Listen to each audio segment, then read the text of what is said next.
Hey everyone, Juan here. Welcome to SQL Lingua Franca, the podcast about analytics that reveals what the documentation does not cover.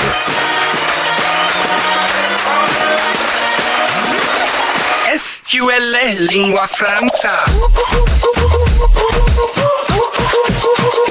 Mayo.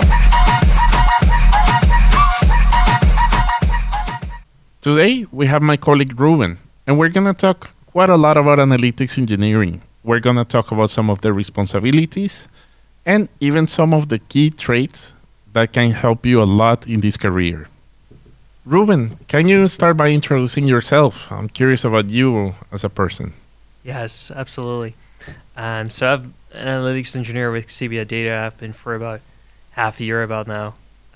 Tell more about that later. But right now I live in Utrecht with my girlfriend from Uzbekistan.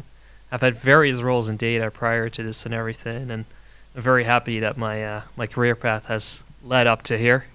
Really, I love playing tennis. Really into sports in general. Really, basketball, football, just reading too. Actually, so yeah, those are there's a little bit about me.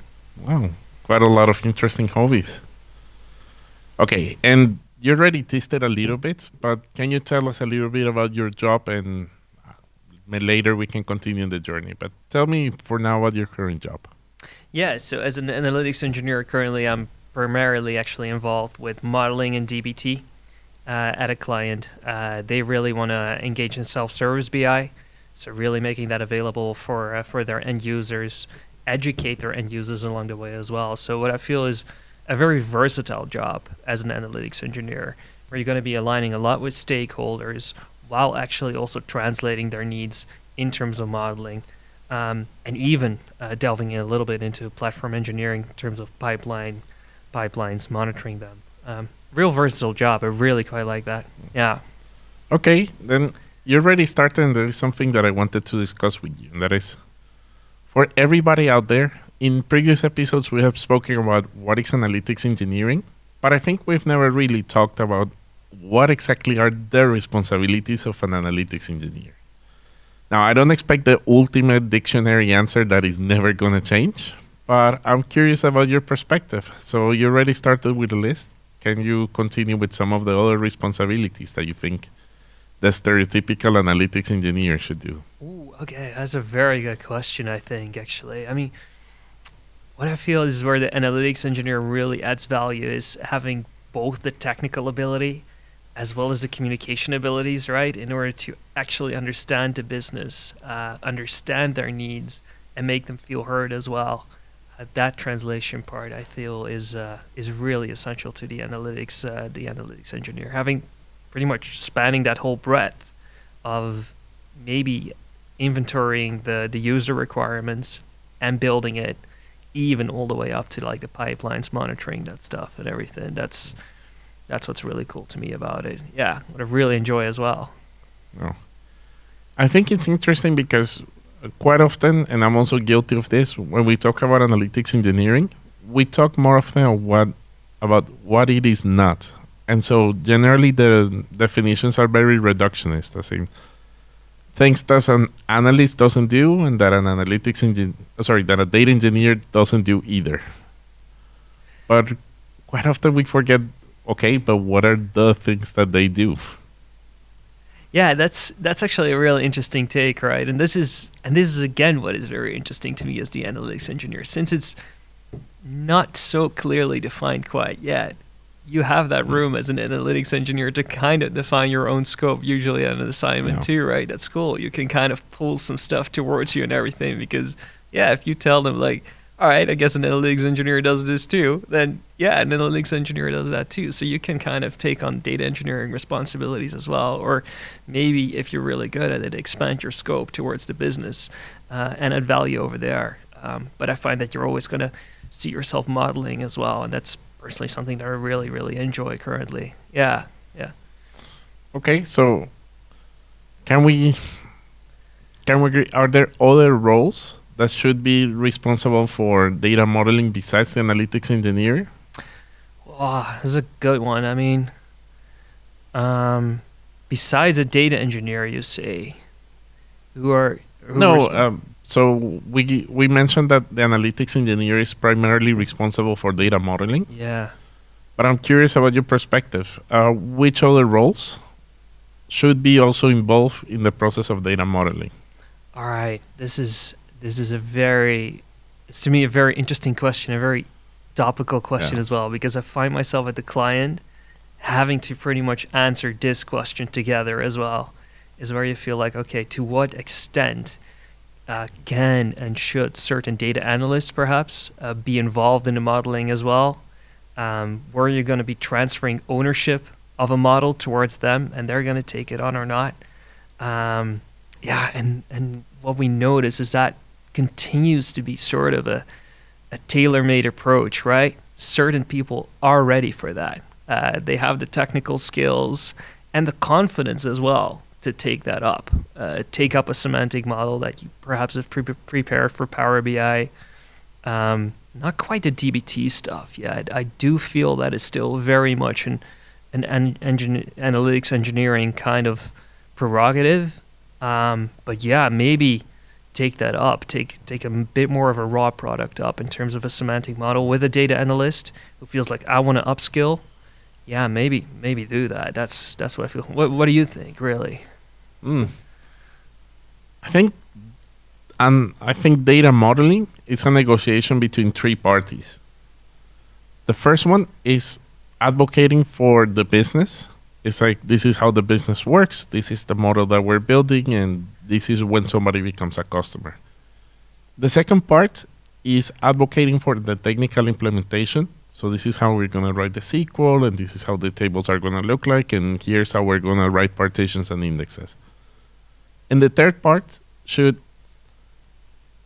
be there to give us some sort of constraints, and that can come in the forms of data governance. It can come on the forms of regulatory or whatever it is. And it should be a negotiation between those three parties. Governance telling you like, no, but I think if you do it this way, then you're not going to align to the rest of the company. And business telling you, yeah, but this is exactly how the business works, and I want that to be reflected in the data. And then people like us, analytics engineers, saying, yeah, this is more or less how that would look like in DBT.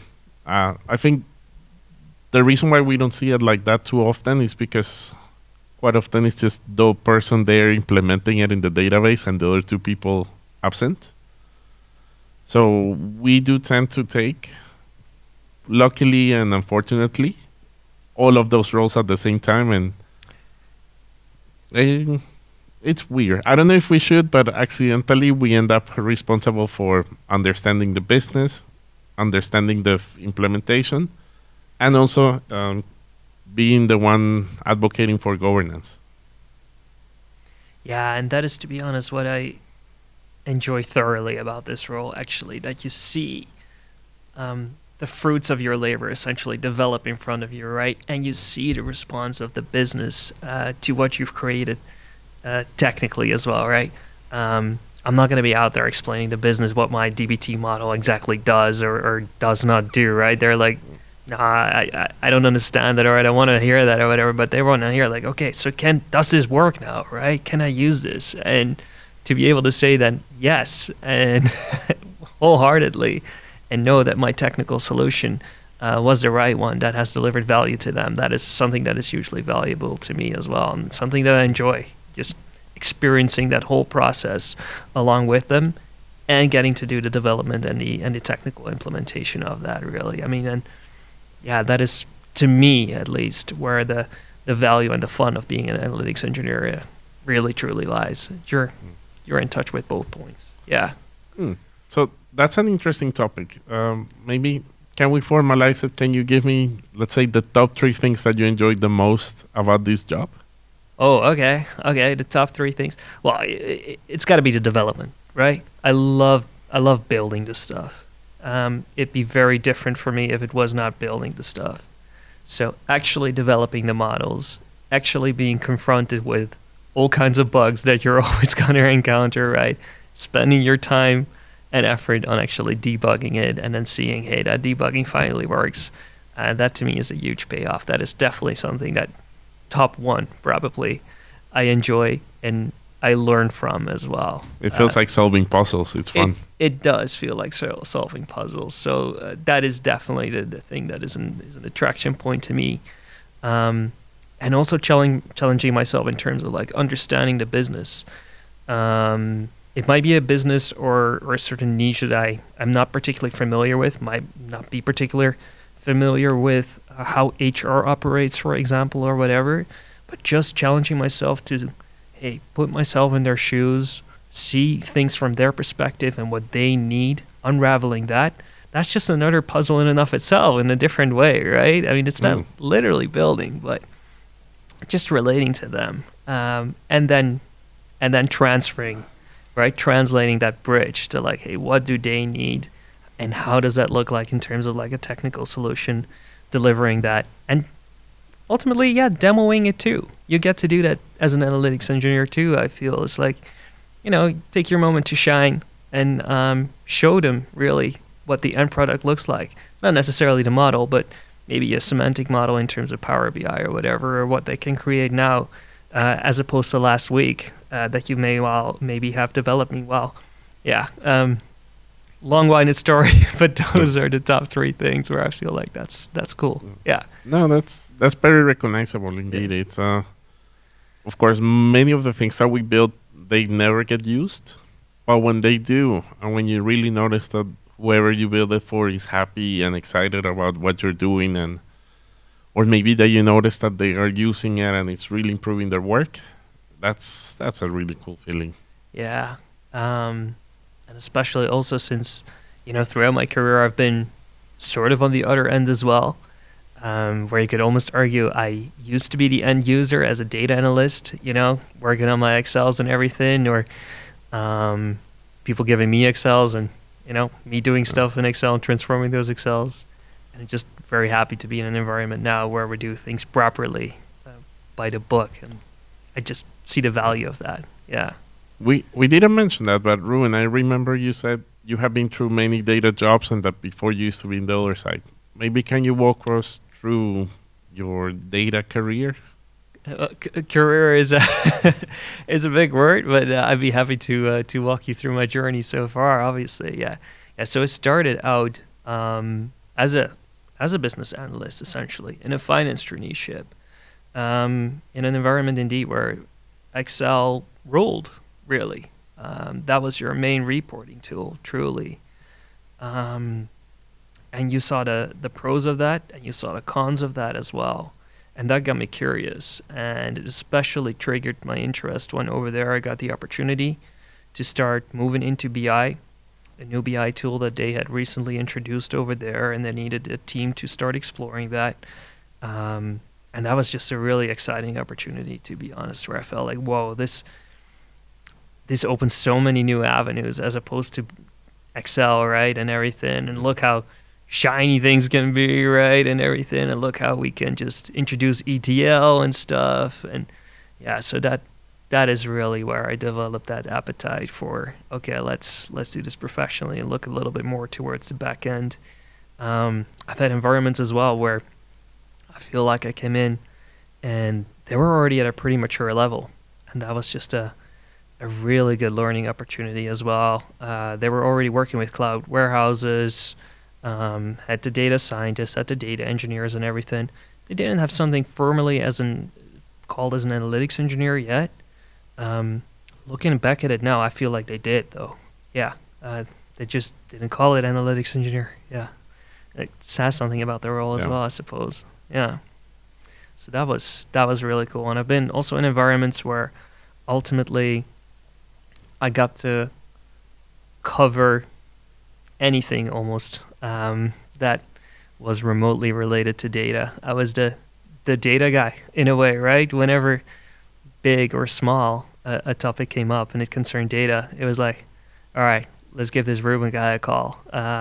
So that was really interesting as well, where you get to be involved, on the developing end as well, but also you're going to be there when any strategic or tactical decisions on data have to be made on a company level. They're going to say like, all right, let's get this guy's input too. That's also was a really interesting time. That is actually the last one you mentioned. It's quite a fun position. I've also been there.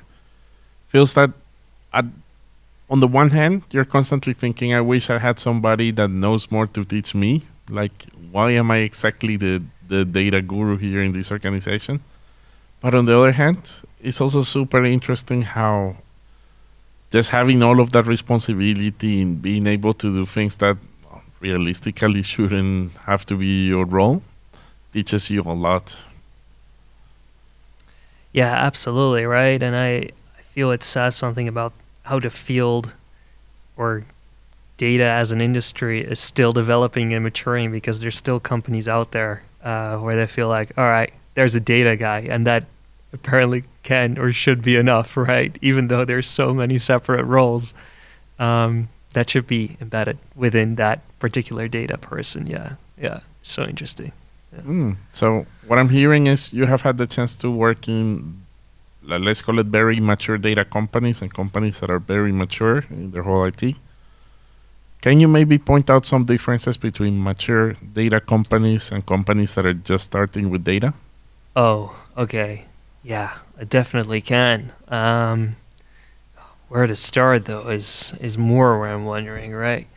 So what you see is, well, obviously their infrastructure is properly set up. That is usually a dead giveaway, to be honest.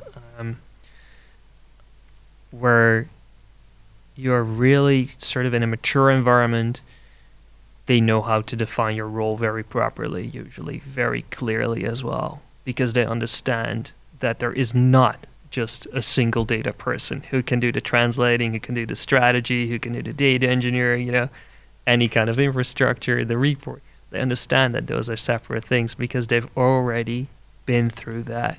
So they can very clearly explain to you generally what you're going to be doing. Are you going to be the reporting person? Are you going to be the pipeline person? Are you going to be the translating person? That, to me, usually, for example, an application process will be a dead giveaway to see how mature this environment really, really is. Yeah. Yes, that's true. And one thing you mentioned that I really want to come back to, and that is, you said that mature data companies already a while back didn't say that they had analytics engineers, but they were doing all of those tasks. Can you maybe tell me a little bit like who was doing those tasks? Who were doing those tasks, really?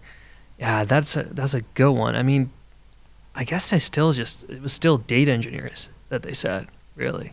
So data engineers would do the pipelines and the modeling.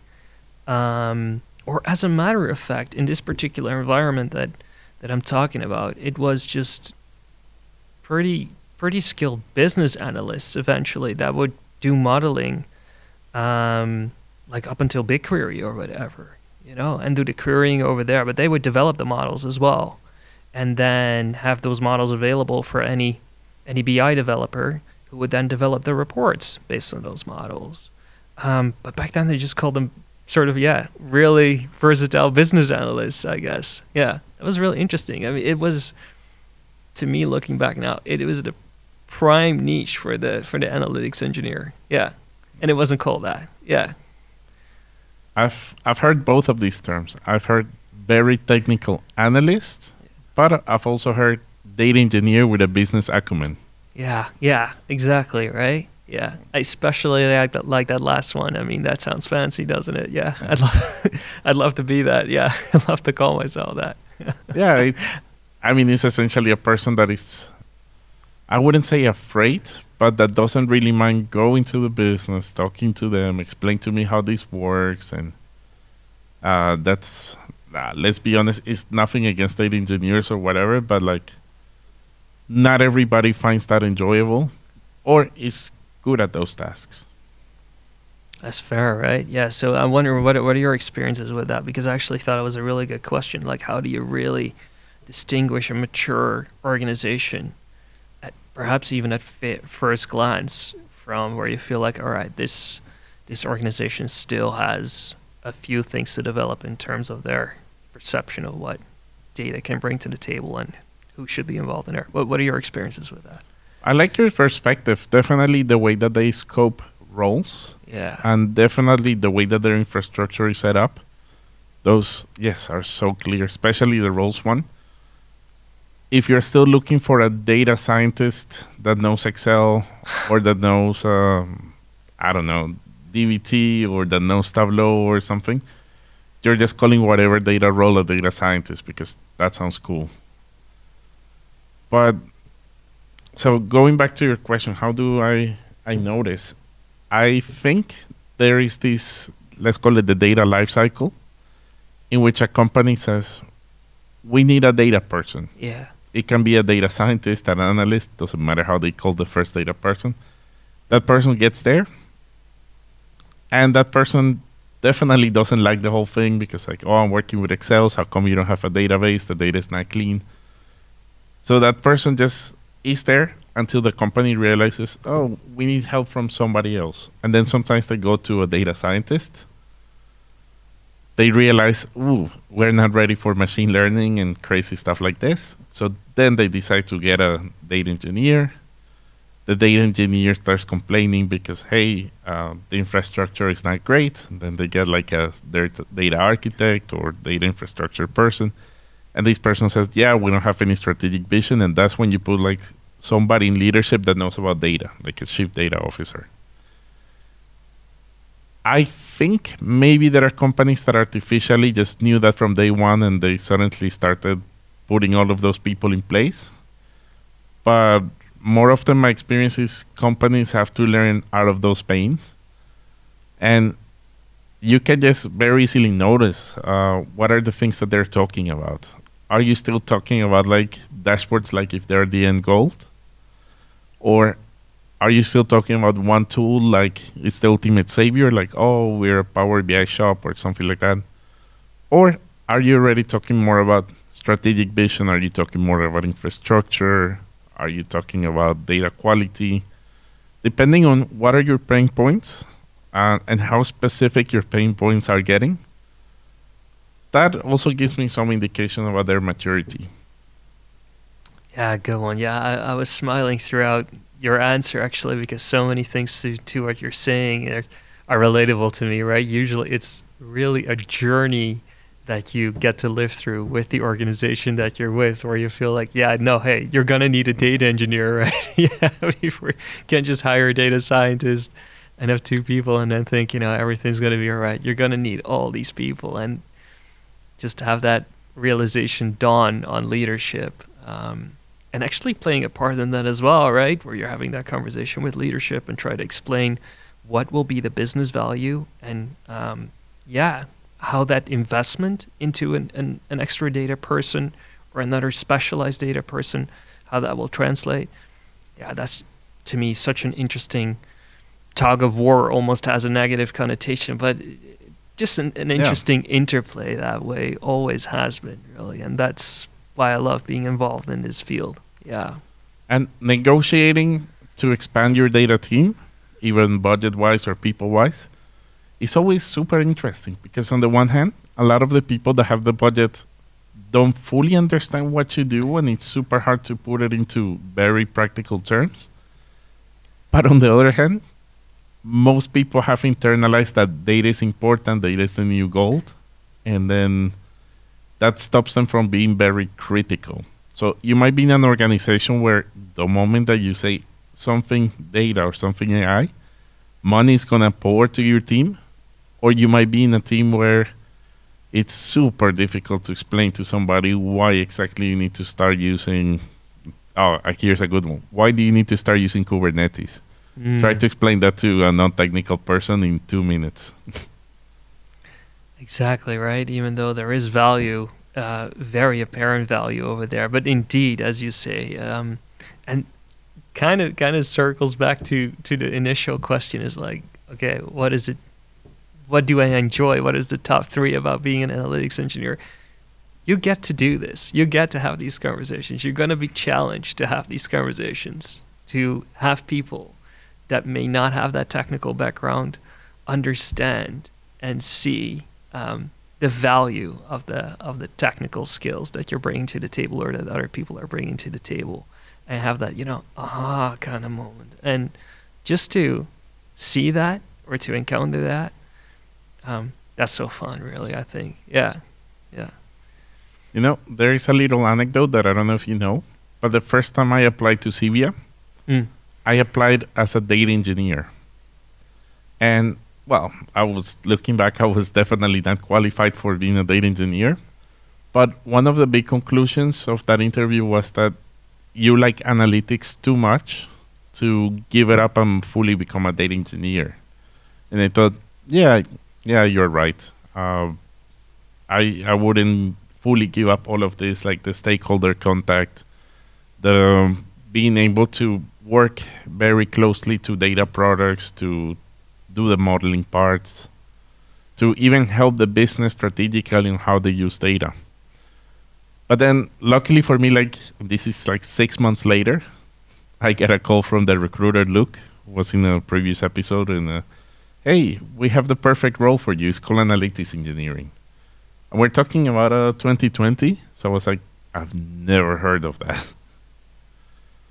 But yeah, it was perfect. And right now, I see also a lot of analysts. Like right now, the biggest boom is, become a data engineer. That's the role of the future, earn more. And it's true. I still think that for many analysts, being a data engineer is a good career move. But some of them are not fully ready. And I'm not talking skills, but more like preferences and what you consider fulfilling, just like you mentioned. And it's super nice to know that there is analytics engineer, which feels like a nice compromise between like you get to work a lot more with code, a lot more with the database, be a lot more hands-on, get involved with the cloud development, but without giving up the contact that you have with the stakeholders and having all of the visibility that gives you inside of the business. Yeah, absolutely, man. This resonates with me hugely, right? I mean, talking about a compromise, talk about a bonus, really. You got to have the best of both worlds, right? And especially you telling this anecdote as well. I can totally picture that. I mean, we've worked alongside each other for about half a year now. We've done a training together. I've seen you do that, right? I've seen how much dedication you put into that. And how much you seem to enjoy it as well, just conveying this knowledge, conveying these skills towards an audience that may not have had that particular knowledge before. Just transferring that is just, yeah, I mean, I see you as the prime example of somebody who's really, really good at that. Yeah, so that really resonates. That's really cool. Yeah, for sure. Me personally, I love training business people. I've also done teaching back at university level, but it's different motivation. People are there because they need to pass an exam and so on. But people that work in companies and that are doing, like, let's say, some sort of data training, it's also super interesting because you know that they are a bit more willingly there. Mm-hmm. I think they understand, this is good for my career. Comes a little bit from internal motivation, and sometimes it doesn't happen every training, but sometimes you teach somebody and that person is like, wow, this really helped my career. And then you follow them and you notice how they're transitioning roles, and then they becoming more closely related with the data and they use the skills that you use. So yeah, definitely. Like you mentioned, prime example, I'm one of those people that really likes the contact with the rest of the business. And so I'm very happy that my job also has it. Hey, so that actually triggers something, right? So when did you realize that? I mean, so you mentioned, okay, so I applied as a data engineer. When did you realize, whoa, actually, analytics engineer is what I really love doing and what I'm really all about? Because back in 2020, indeed, as you mentioned, analytics engineering was especially not a particularly well-defined term that you may not have heard of yet. Well, before this job, I used to work as a BI consultant or analytics consultant. And looking back in hindsight, I liked a lot of the job. But I was constantly thinking about human nature. I was constantly thinking about the things that I wish I had more in my job. Mm-hmm. So I love the contact with people. I love building dashboards, making them pretty, being creative, showing it to people, making sure that they actually adopted them and that they made their job easier. I thought that the whole workflow was really fun. I was constantly thinking like, man, I wish I'll be writing more SQL. I wish I'll be doing more coding stuff, more. I really want to get much more experience working with the cloud, and I really want to get to learn a bit more about infrastructure, or in general becoming a much better programmer. And I saw that there was a lot of personal and career growth in that direction. So that was it. I always took for granted, like the part with the stakeholders and the human side is, to me, has always been fun and maybe a bit easy.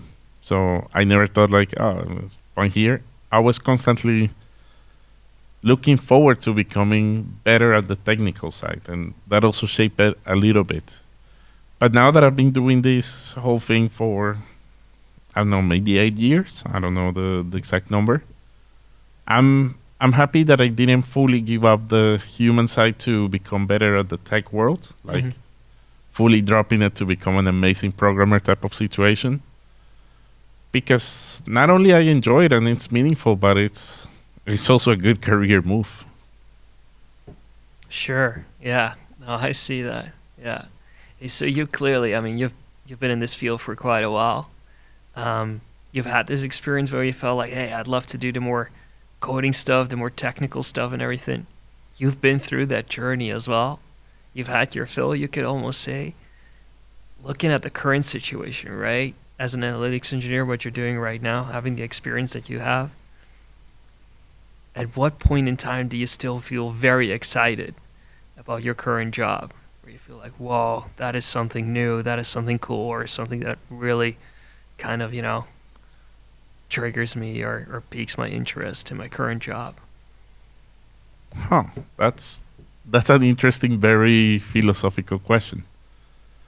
I still get a lot of it's still very meaningful to me when I get to help somebody career-wise, and that could be either teaching or building something for them, like whatever, a DBT model, a dashboard, doesn't really matter what.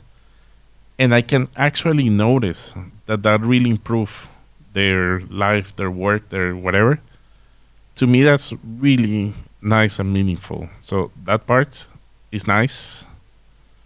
But I also have to say I'm a little bit of a tool monkey in the sense that when I see the new things that companies like Snowflake, like DBT, like Tableau are working on, and I say, oh, this feature looks cool, I really want to try it, that motivates me. And I think I've taken clients as a consultant that were maybe not too fun or anything, but I remember them fondly because I had the chance to work with a tool that I like and experience like something new.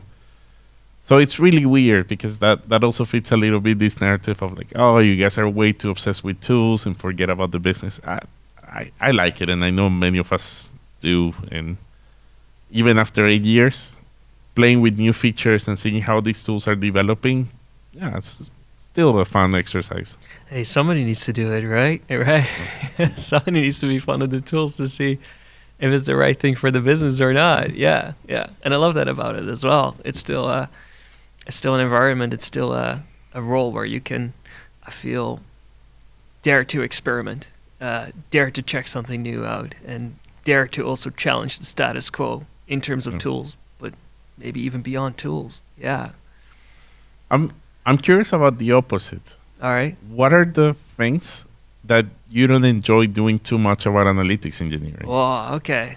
That's actually hang on, I need to think about that for just a moment. What don't I like about being well, all right, okay. But this is maybe a bit more of a personal kind of thing, Sure. but I feel like I might have the pitfall of, jack of all trades, master of none, right? Where you're going to be, again, that kind of data person, and because some people wouldn't know or don't exactly know what a data analytics engineer is about or is not about, they're going to be approaching you for a vast array of questions that you may or may not have expertise on. Probably gonna know a little bit about it, but are you necessarily the person who should be figuring that out or should be having that expertise or developing that expertise? That I find that, a thing to grapple with, really. Okay, so where does my role begin and where does the role exactly end, and how do I feel about that? Yeah. Yeah. You recognize that at all, or? Yeah, of course. I think uh, this is probably true about everybody in tech. We have a weird relationship with the way that we're constantly learning new things, the way that we're constantly upscaling.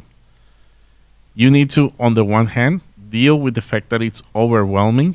You need to be a master in millions of domains. Tools are changing every now and then. I recently went on a paternity leave for like 4 months, and when I came back, there were new features and there were new tools, and it's like, oh, we don't use that tool anymore. Like the market moved on, which is nuts and it's overwhelming. But on the other hand, if you have a healthy relationship with that curiosity and you're constantly able to do it and it's fun, then it's okay. You just reminded me when you just mentioned it. For one of the use cases that I worked on in the past, it was about spatial intelligence, like locations and stuff. And I don't know why. I just thought it was so fun that I spent hours researching map projections, like cartography. Because they care about like distance between places and buffers, and when you look at a map that is too big, the distortion actually makes it difficult. Let's look at all of the alternatives, and I realized, God damn it, I've been reading about cartography for I don't know, like 5 hours in a row. And that's knowledge that I've never used since, and I probably forgot most of it. But that's something that you kind of have to have. I don't mean knowledge in cartography. I mean that appetite to every now and then just go painfully deep in a topic, even if you never ever again use it. Don't you just love that? I love that insight. To me, you said the magic word, right? Curiosity. That sheer appetite to just go in like head first, knowing that, whoa, this is going to be something for like a couple of days, and in a year, I have no clue about this anymore, but really just diving in. Don't you just love that? I mean, I love that. Yeah, for sure. Yeah. On the one hand, I've always been curious about the most random topics. I'm the typical person looking at a YouTube tutorial on how to play piano, even though I don't play piano. But I'm also noticing something now that I'm on my 30s that I'm curious about what you're saying. That is, even though the curiosity doesn't necessarily vanish, your relationship with it changes because sometimes life gets a bit busier. Yeah. And there was like a whole year of my career that I spent it mostly in hotels in cities where I didn't know that many people. So it was just fine to spend all of that time doing tutorials or doing programming projects. And I learned quite a lot. But now I'm in the point where I have to be more selective. So I'm also aware that relationship with your with your curiosity changes over time. Was that difficult to change that relationship? I mean, I know you as a very sociable person, right? So when I imagine you being in hotels everywhere, sounds like a pretty good life still. I bet you made a lot of friends over there and everything, and got up to stuff. Oh yeah, by the end of the year, I knew quite a lot of people, and I had a goodbye party and everything. But yeah, just also being in a hotel, not thinking about what am I gonna cook, what I'm like cleaning your room, everything like that. That long story short, I had a lot more time to learn things and to practice, and especially do code projects. Especially code projects, right? Yeah. Yeah.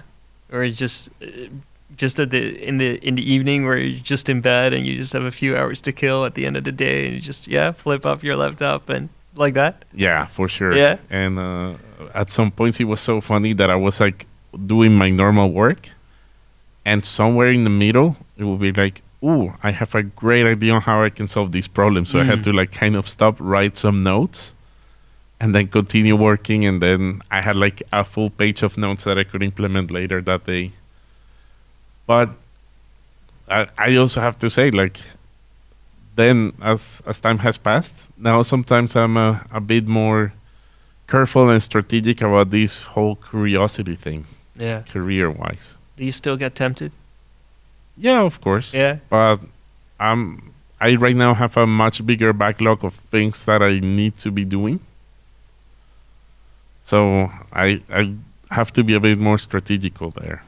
That makes sense. So maybe this is not necessarily about analytics engineering, but it is interesting how you need that curiosity to become good in any tech job. And well, maybe other jobs, but I can't speak specifically for tech. But your relationship to it changes and it becomes a little bit of a life journey, life struggle. It does. Yeah. Yeah, I can imagine. I mean, I can't quite speak from experience in that respect yet because I'm still trying to very much feed this curiosity because I see how it actually helps my work as an analytics engineer and helps myself as well because, the things the pictures that you paint, yeah, those are close to my heart as well, where just at the end of the day, you just have this flash of inspiration, right? Something completely tangential or just unrelated, but you feel like, oh, now I know how to work this out, and you just flip over your laptop and just start hammering away, and it goes somewhere, right? Or not, and you pick it up the next day again. So I'm still pretty much feeding that. Still love that. But I can imagine that, moving forward, yeah, it's something you might have to manage, knowing that there's other priorities in life as well. Yeah, you just have to kind of guide and activate or deactivate whenever you choose to do so, really. Yeah. Ooh, I have another thing that I don't necessarily like about this job. We spoke about this with Pork in a previous episode, and that is idle time. Idle time. Truth is, even if your computer breaks, the truth is computers tend to be quite responsive. When you're coding, you can get feedback relatively quickly. Sure, sometimes it's like too much data and queries take longer. Fine. But with humans, it is a bit difficult. Like when you're working modeling, you're messaging people. Sometimes that's not their priority, so it takes a bit long. Sometimes they go on holidays. That to me, it's a bit hard. Like I have this, let's call it a fantasy, that I arrive to the client, there is a 200-page document with every single thing I need to know, which, being realistic, is things that I either way end up like getting out of a human. Like just getting that whole document and that all of the knowledge that I need to be successful is there. But of course, it doesn't work like that. No, obviously not. Yeah, you're gonna have to grapple with this idle time because, in the grand scheme of things, you are somewhere in the middle, having dependencies downwards and upwards, right? Indeed. Dependencies on people as well, on their responses, on their insights. And that's definitely something that I recognize you're going to be dealing with on the daily as well. Yeah. And in a way, it's the fun of it as well. It's what makes it dynamic to me too. It is a bit of a love-hate relationship to me with idle time or the dependencies you have on others on that. Yeah. Yeah, which is funny because more technical roles probably have less contact with the business, and well, they have contact with fewer people, so they don't have that problem this much. And for example, analyst, sometimes when you're like the end of the road, like maybe the person that builds the dashboard, you're just like sitting there waiting for data to land so that you can start working. And sure, you have to demo, like you mentioned, the dashboard that you build and everything, but it's not that people are going to use that dashboard to continue their work and stuff. It's okay, there are exceptions, but let's just say quite often as an analyst or as a BI developer, you're at the end of the road. Yeah. And so I guess part of me misses both of those perspectives, even though I really like being where I am. Yeah. Yeah, I can imagine. Yeah. And It kind of drives me back a little bit to your previous question when we talked about hey, what still excites you particularly about your work, right? Having been through pretty much the whole cycle, the whole life cycle almost, right, of an analytics engineer. It's like, so when do you still feel hugely proud of your work, you think? Is that the same thing that still excites you, or is it something different? Yeah, for sure. And pride on my work comes in many shapes. Yeah. It's sometimes it's like, oh wow, I'm so smart because I was able to solve this problem using a very complicated code solution. That to me is like wonderful when you just lead code your way to an answer. But it's also indeed I really like adoption of whatever I build. Like if I notice that people are now using it and it's nice to them and it really makes their job better, both of those are super nice, which is both the human and the tech part is the whole duality of analytics engineering. Yeah. Yeah, that's an interesting insight. So that makes me also wonder, Juan, according to you, like, what are like key defining attributes that make for a successful analytics engineer that you feel? I feel like we already touched upon one in this conversation, right? Pretty clearly, the curiosity part. Yeah. What to you, separates the wheat from the chaff, where you feel like, all right, in terms of technical skills, well, obviously you need them, right?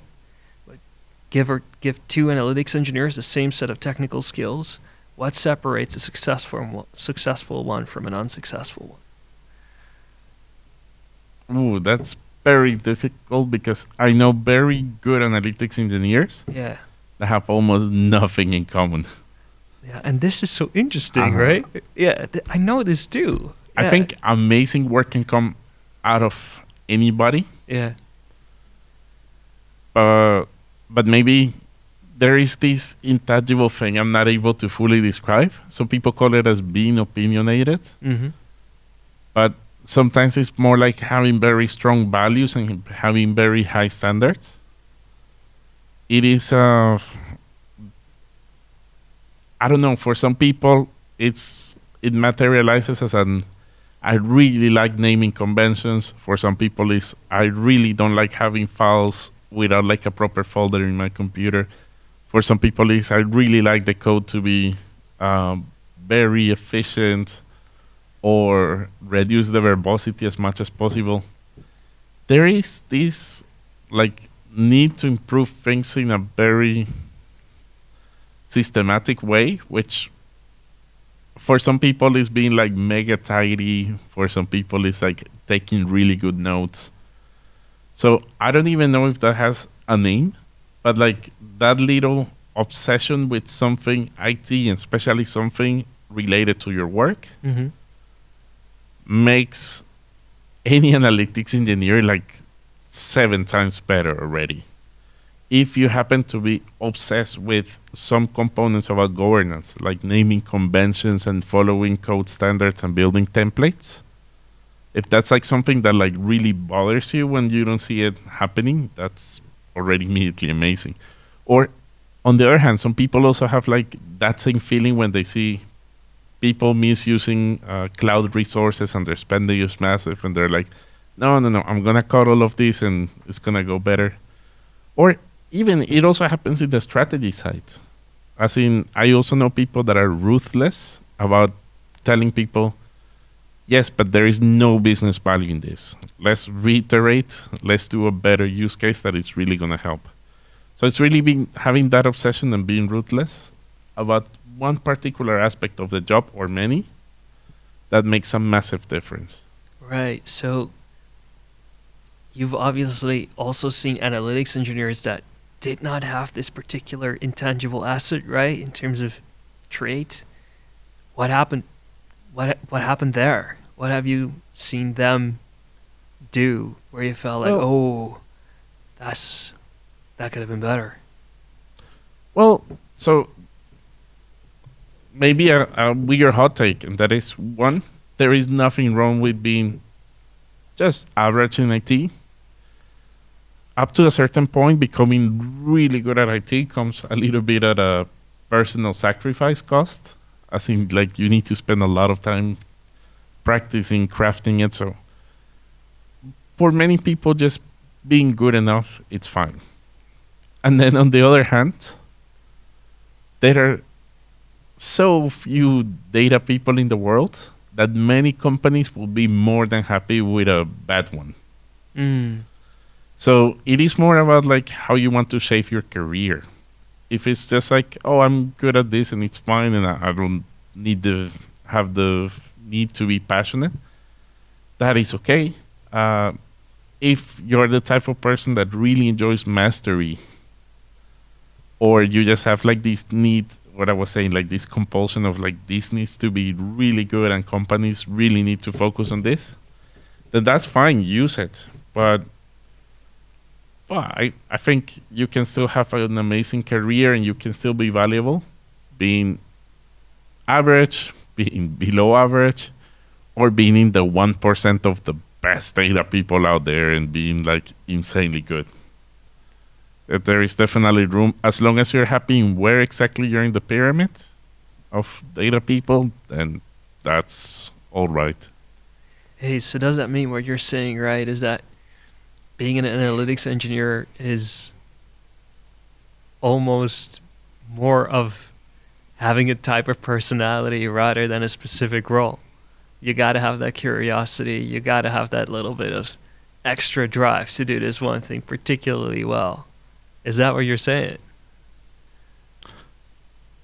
Part of me wants to say no, Okay. but at the same time, I've also met some data engineers that genuinely hate or resent having to have so much contact with stakeholders. So there is like a little component about your personality that you or don't mind being in meetings and talking to people and convincing them or something. Or maybe you even genuinely enjoy it. Yeah. So, yeah, maybe a lot of people can become analytics engineers, good ones or bad ones. But just like any job, probably some psychological traits make it much easier. Sure. And of course, curiosity, being obsessed with mastery, being good with people, and being like having something for computers and liking to code and everything else. If you happen to have some of those, yeah, you're probably going to be more than fine. That will help for sure. So, Ruben, we're almost at the end. We're almost running out of time. I would like to ask you a question to close this interview. And that is, what are the tips that you will give the people listening that are curious about analytics engineering that are maybe considering becoming analytics engineers? What tips will you give them? Well, we've touched on it quite a few times in this conversation already, right? And I would just like to drive that point home one more time. Feed that curiosity, really. I mean, especially the stuff that you mentioned as well, just where you feel like, this flash of inspiration where you flip open your laptop and start experimenting with stuff. Continue to experiment. Continue to dare to challenge the status quo, or dare to challenge your own beliefs or knowledge boundaries and skills in a sense, right? Try new tools, even if you have no clue what it is or what it does. But go check it out. Continue to check things out, really. I mean, there's just such a huge difference between knowing nothing about something and knowing a little bit about something. And already, when you know a little bit about something, you can bring huge value, especially if you continue to develop that by just, going in head first, being curious, asking questions. Huge difference. So if you're out there and aspiring to become an analytics engineer, or anything for that matter, cross that bridge between knowing nothing and knowing just the slightest bit more than anybody else. Perfect. Thank you for the words, Ruben. It's been a pleasure to have you here. Hey, thank you for having me. It's been a true pleasure.